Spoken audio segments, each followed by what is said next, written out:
Estamos de volta e aí vamos continuar esse bate-papo com o secretário, que eu quero entrar também na questão do censo escolar. Nós tivemos a eleição do Sinteac, tem muita coisa aí, parece que tem. Eu quero falar dos provisórios e o ano que vem me parece que tem contratação, não sei, ele é que vai falar. Sim, eu vi uma pesquisa, não só uma, eu já vi umas 3 pesquisas que você tem saúde, tem educação, você tem coleta de lixo, você tem um monte de coisa. Avaliação de governo, de prefeito, de senador, de tudo. E lá tinha um índice de que a educação é uma das áreas, de segurança também, melhor avaliada do governo. Você acha que uma pesquisa dessa influencia? Porque tem um debate político acontecendo num lugar mais profundo, não é? Rapaz, Astério, falando um pouco como aborda o nosso amigo Luiz Carlos na coluna dele, a política é o momento. Né? A pesquisa é um retrato do momento político. Sim. E, de fato, a gente tem acompanhado as pesquisas que o governo faz internamente e que os outros também fazem. A educação ele vem tendo essa avaliação positiva já há bastante tempo. Isso tudo é um fruto de um trabalho de uma grande equipe de mais de 20 mil servidores, professores estes, heróis que estão aí nessa luta para mostrar, querendo ou não, à população, aos pais, a toda a família, a toda a comunidade escolar, o papel dele enquanto escola, e isso nos deixa muito felizes. Mas temos também problemas. Então, assim, a pesquisa ela é um reflexo de momento de que a educação, na maioria da população, se vê com bons olhos. Porém, isso em nenhum momento nos deixa ludibriado de dizer que os desafios não estão postos, que os desafios tudo precisam... bem, não. Não, a gente precisa É vigilância. É vigilância, precisa continuar trabalhando, precisa continuar apresentando resultados e, principalmente, garantindo para essas nossas autoridades uma educação pública de qualidade. É esse o pedido do governador Gladys Cameli, que a gente possa, na medida do possível, garantir que o nosso aluno tenha condições plenas de poder fazer um Enem e ser aprovado. A prova disso, Astério, na escola Edmundo Pinto, em Porto Acre, uma aluna... Não é na Vila do Incra, não? Lá na Vila do Incra, V? uma aluna que caminha todo dia 2 horas para ir para voltar para a escola, passou em medicina. Minha irmã foi professora naquela escola. Na Universidade Minha irmã Federal. Ruth. Então, Por isso que eu conheço. Isso mostra o compromisso que a educação pública tem na vida dessas pessoas. O problema tem que ser resolvido, será resolvido. Porém, a gente precisa de planejamento, precisa de todo um alinhamento na administração pública para que a coisa aconteça. Mas tem muita coisa boa. O professor é a escola. Professor é a escola. Professor é a escola. Professor é a escola. É uma máxima. Quer provar tanto que professor é a escola, Steph? Sim, diga. Na pandemia, o aluno não ia para a escola. O professor pegava material e levava na casa de cada um daqueles alunos. O professor é a escola. Para poder aquele aluno continuar estudando. E eu falei isso para você uma vez, dizendo que para mim a maior instituição de ensino chama-se professor. A estrutura física é um detalhe, mas nada daquela estrutura física ela funciona se aquele mestre, se aquele professor não estiver na sala de aula. Então aqui a gente precisa dar salva de palmas àquela professora que limpa, que cozinha, que dá aula, que planeja. É o professor da zona rural diferenciado, né? Que vive para aquela comunidade e é a maior liderança daquela comunidade. E muitos perguntaram se elas vão querer demitir a mulher. Pelo amor de Deus, ela está fazendo ela é uma heroína. Ela é uma heroína. O melhor que ela pode. A gente reconhece esse trabalho, esse papel. E o professor da área do campo, da zona rural, ele tem uma gratificação de 5% a 15% a mais, justamente porque é uma área mais complexa. A escola tem 18 alunos, a escola do Limoeiro Anexo. 18 alunos. São 18, não são 10. São 18 alunos nos 3 turnos. Tá. Nos 3 turnos. E isso a gente está buscando, junto com a prefeitura, construir um novo espaço para eles, porque era um espaço temporário.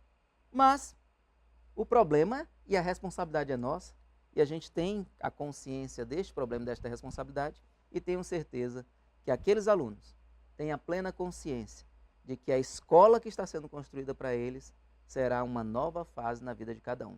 Essa escola tem apenas 2 anos de funcionamento. Só 2? Só 2. São só 2 anos. Ela não é uma escola que nasceu há 10 anos atrás, não. Nem 20. Nem 20. 2 anos. E essa escola nasceu pela necessidade daquela comunidade de ter o professor perto de casa. Perto de casa. Então, para quem anda no Espinhara, para quem pesca lá no lago, lá no final, na reserva, que não pode buscar o peixe, Sim. sabe como é difícil chegar lá. Eu tenho família que mora nesse ramal, então conheço o ramal de ponta a ponta. Né? Por exemplo, a escola principal desta comunidade, a Vida Nova, ela fica no quilômetro 13, numa área que é do meu tio, que ele doou para a escola. Tá Então em casa. conheço essa comunidade, conheço essa região, tenho uma sensibilidade e empatia dos moradores dessa região, porém, o desafio é para todos. E isso precisamos dar a mão, União, Estado, município, Ministério Público, TCE, todas as instituições, porque fazer educação no norte do país é desafio que nós precisamos superar de logística, de infraestrutura. Secretário, esse dinheiro do Fundo Amazônia, que é administrado pelo Ministério do Meio Ambiente, ocupado hoje pela ministra Marina, né? O dinheiro não é dela, é do Ministério. Ele pode ser aplicado na construção de escolas? Geralmente esse dinheiro é aplicado na preservação, né? Existe agora uma Combate ao fogo, combate ao né? desmatamento. Um reflorestamento, enfim, mais voltado na política ambiental. Uma escola que cria uma cultura de preservação? Geralmente eles dizem, o Ministério da Educação manda para isso, né? E aí a gente tem uma dificuldade nesse processo, porque hoje o valor que nós arrecadamos, tanto do Fundeb quanto da Fonte 100, ele é um valor que é limitado. Ele não é algo infinito. E é por isso que a gente está fazendo essa carta aberta aos parlamentares para que nos ajudem. Cada um vai ter um lançamento dessa carta? Vai. A gente vai publicar e encaminhar para cada um deles, publicar para a imprensa, porque se cada um der 6%, nós estamos falando de 70 milhões por ano de investimento. É muita coisa, né, secretário? Se a gente está falando de 2, 3 anos... Porque é para investimento. Não é custeio. É para construção. Não é custeio. É construção. Nem folha de pagamento. É investimento. É investimento. Construção de escolas. Construção. É uma revolução isso. E isso, com 2 anos, 3 anos, a gente supera esse obstáculo e o Acre vai ter dignidade de dizer que as suas crianças, que os seus jovens, juntamente com o seu professor, terão escolas dignas e escolas estas com qualidade. Nos últimos, de 2019 para cá,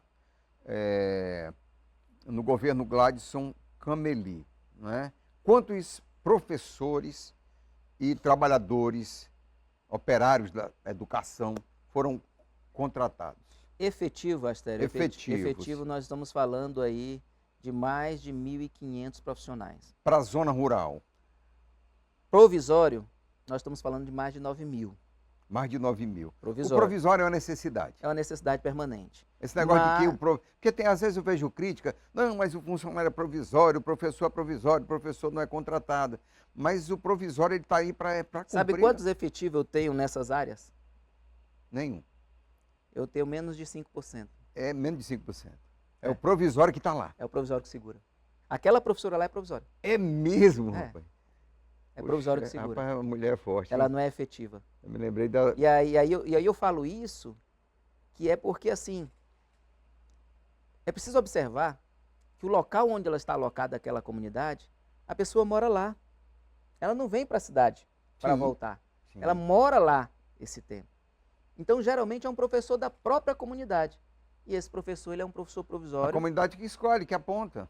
É construído com a comunidade, muitas vezes. Né? É construído, porque construção tem que ter a coletiva. formação, tem que ter aquela habilitação, né? Sim. Mas, geralmente, tem dentro da comunidade, a gente aproveita que, como tem que morar na comunidade, aproveita alguém que esteja habilitado naquela comunidade. Então, a maioria são professores provisórios. Por exemplo, hoje, só na educação do campo, são 950 professores que nós temos, mais de 13 mil alunos, ou seja, mais ou menos 14 alunos para um professor. Isso é o desafio de uma educação. Que, por exemplo, se eu for olhar do urbano, nós estamos falando aí de 35 alunos para um professor. Essa proporção, ela muda quando você vai para uma área mais remota, para uma escola menor. E dentro dessas escolas, cerca das 420, cerca de 300 dessas escolas, elas têm menos de 50 alunos.